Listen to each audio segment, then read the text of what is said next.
A cena começa assim. Parece ser mais um dia normal na cidade, até que, de repente, um engarrafamento causa comoção entre os motoristas locais. Um empresário para repentinamente o carro no meio da rua porque, por um motivo desconhecido, ele ficou completamente cego. Um grupo de pessoas se aproxima dele para ajudar, e um homem se oferece para levá-lo para casa. No entanto, assim que eles chegam lá e o empresário sai, o ladrão vai embora com o carro. O empresário fica perdido lá fora, mas o ladrão retorna segundos depois, fingindo ser uma pessoa diferente para ajudá-lo a alcançar seu apartamento, oferecendo sua companhia durante a tarde. Dessa vez não dá certo. O empresário aprendeu a lição e expulsa o ladrão quando ele está seguro em casa. Algumas horas depois, a esposa do empresário chega e, assim que fica sabendo da cegueira do marido, ela leva ele procurar um especialista. Como é uma emergência, o médico permite que eles furarem a fila e vão primeiro. Infelizmente, não importa que máquina o médico use para examinar os olhos do empresário, ele não consegue encontrar nenhum sinal de dano ou doença, o que significa que deve ser neurológico. O empresário terá que ir a um hospital e fazer alguns exames lá, embora o médico nunca tenha ouvido falar de algo assim antes. Após a saída do casal, o médico recebe seus outros pacientes, que incluem uma criança, uma mulher com óculos escuros e um homem com tapa-olho. Enquanto isso, o ladrão está dirigindo o carro roubado pela cidade e tentando evitar a polícia, até que ele não tenha escolha a não ser parar porque ele também ficou cego. Ele acaba pedindo ajuda à polícia, e quando um policial o leva para sua antiga casa, sua ex-mulher se recusa a deixá-lo entrar. Mais tarde, a mulher com óculos de sol vai para um hotel e, depois de pedir uma bebida ao barman, ela se junta ao cliente no andar de cima.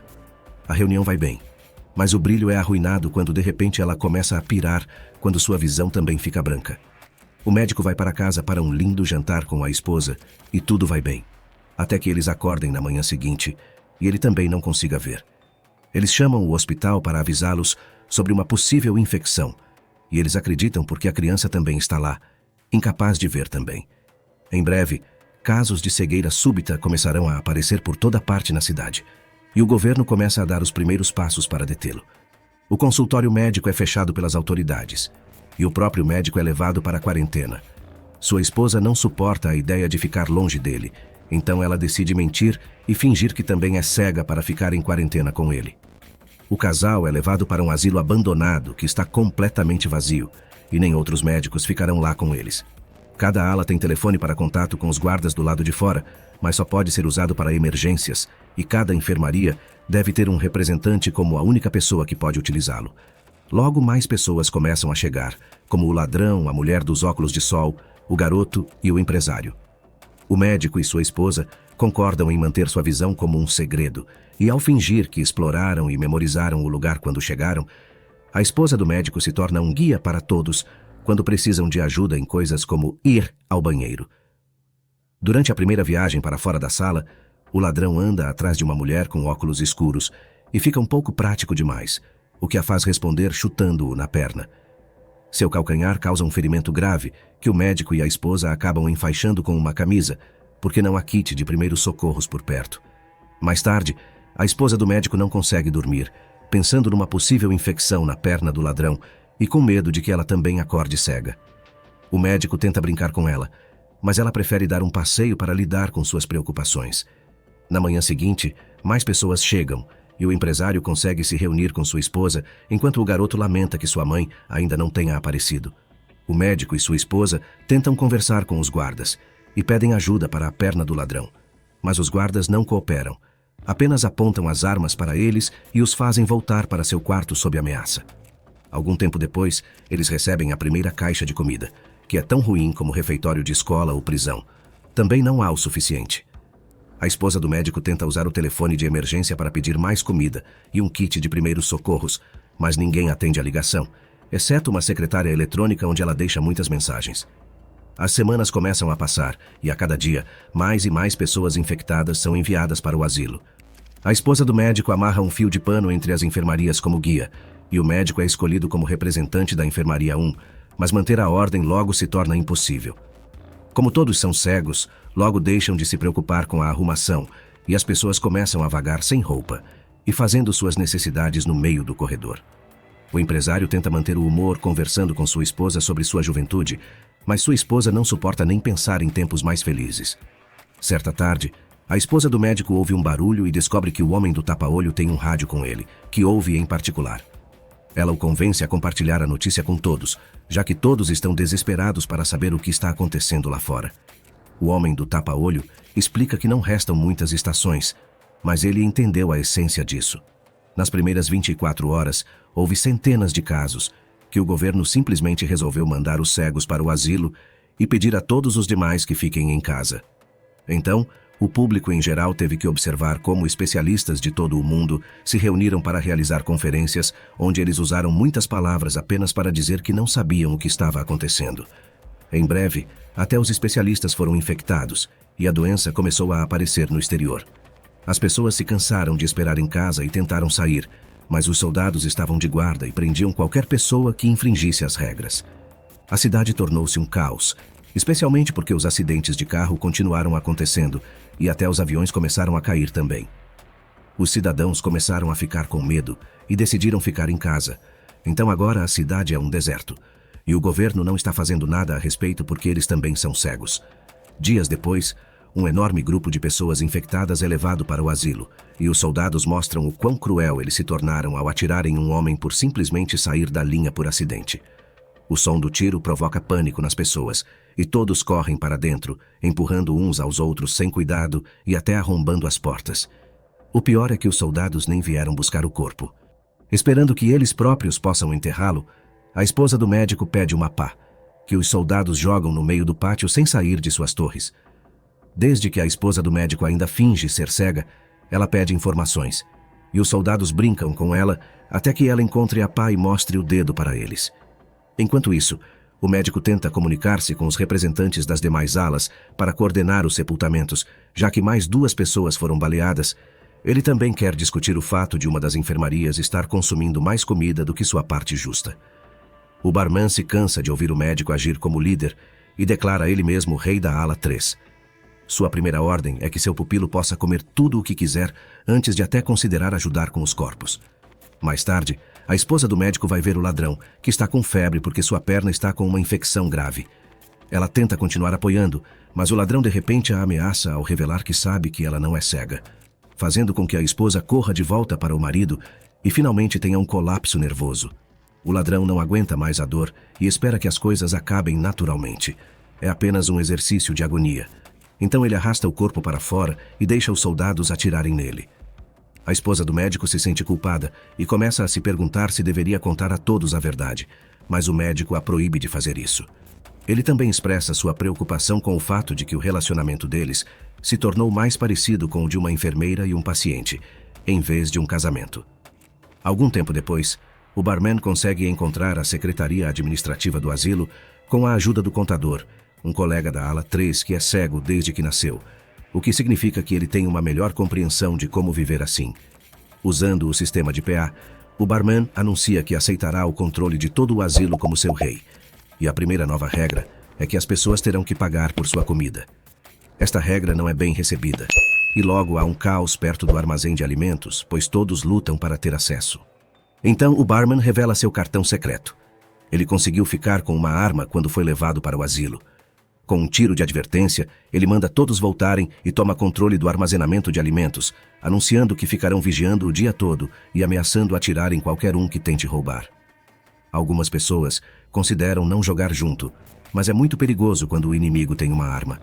A esposa do médico começa a coletar tudo o que pode das pessoas em sua ala, desde joias, que incluem alianças de casamento, até qualquer coisa que possam encontrar em seus bolsos, embora ela guarde uma tesoura que encontra na bolsa de uma mulher. A criança não tem nada a oferecer, mas a mulher dos óculos de sol se tornou sua mãe substituta e promete pagar por ele. No armazenamento de alimentos, o contador utiliza sua experiência para identificar a qualidade dos objetos que eles trazem ao tocá-los. Não importa quão caras sejam as joias, o barman atribui apenas algumas caixas por ala e ameaça qualquer um que se atreva a reclamar. As pessoas têm que dividir as refeições com uma só pessoa, e o médico fica reservado, não está com vontade de manter sua bondade de liderança quando se sente um fracasso. A mulher com óculos de sol se aproxima dele para confortá-lo, lembrando-lhe que não há nada que ele possa fazer contra uma arma, e os dois acabam brincando no chão. A esposa do médico os encontra enquanto eles estão terminando, mas em vez de fazer cena, Ela diz à mulher dos óculos de sol que ela pode ver, pedindo a ela para manter o segredo e deixando sua própria culpa fazer o resto. Uma semana depois, quando todos no asilo ficaram sem dinheiro para pagar, o barman anuncia que eles aceitarão o serviço de mulheres em troca de comida. A esposa do médico sai para exigir saber por que novas rações não chegaram, e os soldados explicam que deram tudo o que tinham, então o racionamento é com eles. Uma discussão começa em torno da enfermaria, um decidindo como proceder, e o médico a interrompe, apontando que não cabe a eles obrigar as mulheres a fazer nada. Se alguém quiser ser voluntário, cabe a eles, mas não haverá julgamento ou pressão de mais ninguém. Depois de muito pensar, uma das mulheres finalmente se voluntaria, inspirando outras pessoas, como a esposa do médico e as mulheres com óculos de sol, a fazer o mesmo. O empresário não quer que a esposa vá e tenta proibi-la, mas a esposa lembra ele. Ela não deveria ser tratada de forma diferente e vai mesmo assim. O contador vem escolher o mulheres se levantam e as levam para o depósito de alimentos, onde passam a pior noite de suas vidas. Os caras são cruéis e violentos, e um deles vai tão longe com a violência que mata um das mulheres. Pela manhã, a esposa do médico pede que outra pessoa vá buscar a comida, porque as mulheres voltaram com o corpo nas mãos, prontas para limpá-lo e dar ela o adeus que ela merece. Mais tarde naquele dia, o contador verifica uma ala diferente em busca de mais voluntários, e ele ainda tem a coragem de vir até um deles para parabenizá-los pelo trabalho bem executado, mesmo que um deles não se movesse muito.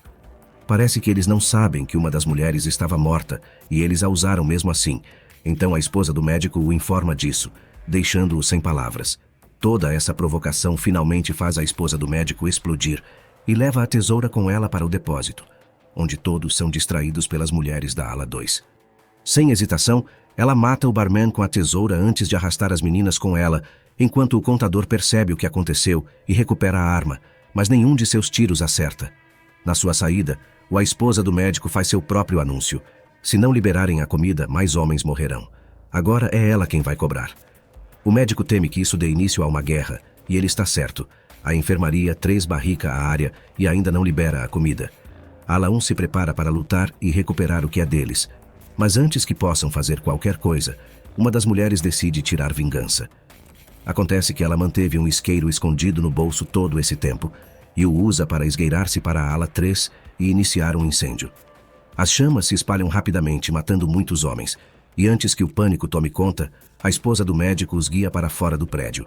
Surpreendentemente, ninguém leva um tiro porque os guardas nem estão mais nas torres. As portas não estão trancadas também, o que só pode significar uma coisa. Eles finalmente estão livres. O médico, sua esposa, o garoto, homem de tapa-olho, mulher de óculos escuros, o empresário e sua esposa decidem ficar juntos enquanto seguem para o centro da cidade, onde descobrem que a sociedade entrou em colapso. A cidade tornou-se um terreno baldio pós-apocalíptico, onde as poucas pessoas que restam vagam enquanto tentam sobreviver, atacar uns AOS e outros se suspeitarem que pode haver comida em seus bolsos. Alguns animais são até mesmo alimentando-se de corpos. O médico e sua esposa deixam o grupo escondido dentro de um bar, enquanto vá ao mercado mais próximo para ver se conseguem encontrar alguma comida. As pessoas lá estão se agarrando a poucas coisas que ficam nas prateleiras, mas a esposa do médico vê e consegue encontrar um conjunto de escada que a leva a um depósito enquanto o médico recolhe as roupas.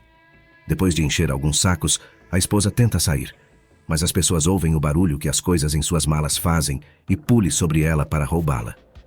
Felizmente o médico ouve isso e vem ajudar, afastando todo mundo e se colocando entre a multidão e sua esposa como um escudo, eles saem correndo do prédio. Quando estão longe o suficiente, a esposa leva um momento para se recompor. Juntos, enquanto o médico volta para pegar as roupas que deixou cair ao sair. E um cachorro fofo aproveita a oportunidade para se aproximar e fazer amizade com ela. De repente, para surpresa de todos, começa a chover e a esposa leva o cachorro para dentro de uma igreja para esperar o marido sob um telhado seco.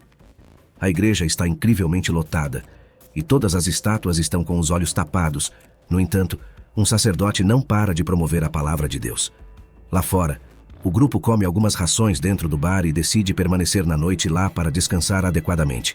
Então, pela manhã, eles saem novamente, caminhando cuidadosamente pela cidade para chegar à casa do médico e de sua esposa, que se ofereceram para compartilhá-la com todos. A partir daí, o grupo consegue estabelecer uma rotina. Com a orientação da visão da esposa, limpam o apartamento e dividem a roupa do médico. Só saem quando precisam encontrar comida, e recolhem água e lavam-se sempre que chove.